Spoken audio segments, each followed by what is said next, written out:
Hello, fourth graders, and welcome to your Monday or Tuesday lesson, English lesson for reading, writing, and expedition.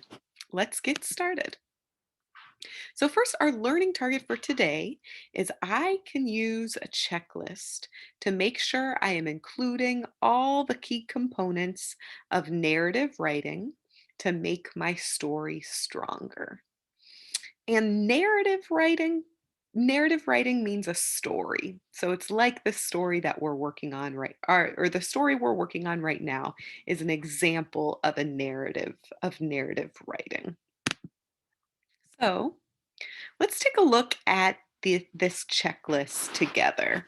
And you'll also find this checklist on Firefly, so you can read through it on your own. And we're going to be using it throughout the rest of the time that we're working on these stories to really try to make sure we're using things that writers often use in their stories to make them really strong, to really catch readers' attention and make it a good, well rounded story. So let's take a look. One thing I notice here, the first thing on the checklist is having a beginning, or your exposition we've been working on, making sure you're showing what was happening and where, so the setting of the story, getting readers into the world of your story. So we're going to make sure we have that in our exposition. Do we show how much time goes by with words and phrases that mark time, such as just then, suddenly, next, after, a while, later? All these words help readers to know the order of your story. Having an ending. We'll work on this later. We don't need to worry about this one quite yet, but that will be something that we'll need in our stories. Including actions, dialogue, and feelings. So we want to make sure we talked about these already, but as we're writing, make sure we're including characters talking to each other, lots of action, and telling what our characters are feeling throughout will help our reader to understand our stories. Do we organize our stories into paragraphs? So make sure it's easier for the reader to understand by having several paragraphs for your exposition, several paragraphs for your rising action. So you'll need a new paragraph when a new character is speaking. That's one good clue that you have to shift to a new paragraph. Also, different parts or times of the story. So just like we're talking about those different parts of the exposition and the rising action.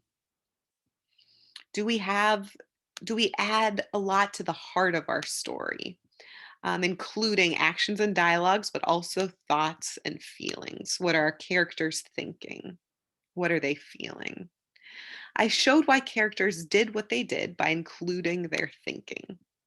So, really getting into the mind of our character, especially that main character whose journal entry and whose perspective you're writing your story from. Do you make some parts of the story go quickly and some parts of the story go slowly? So maybe if something's really exciting, the pace of the story is moving fast, whereas some parts are slower. If you're just giving some details, talking about the setting.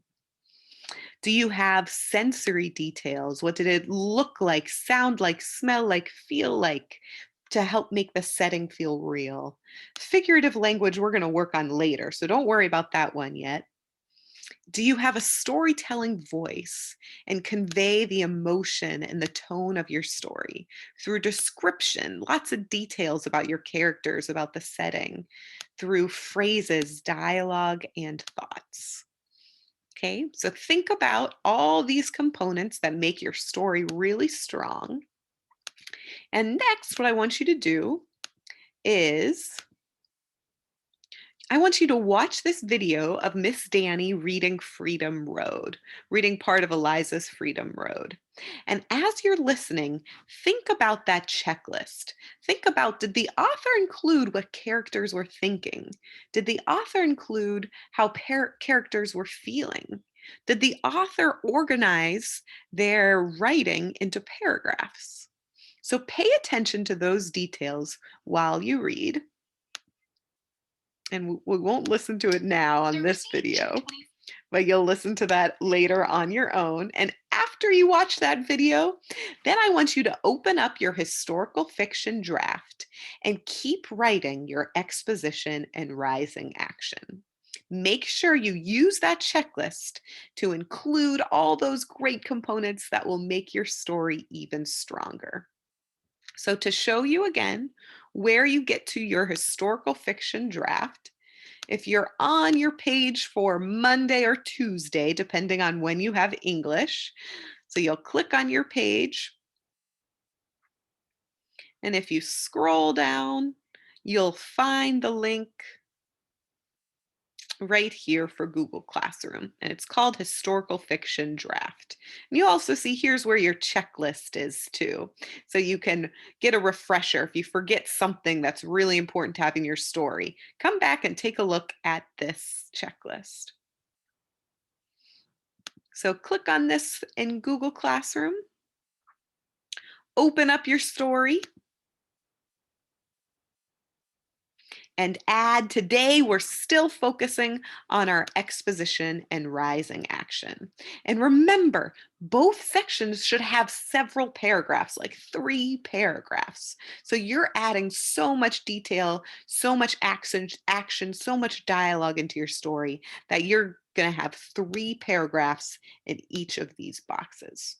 You all got this. We can't wait to keep reading your stories. Keep up the good work.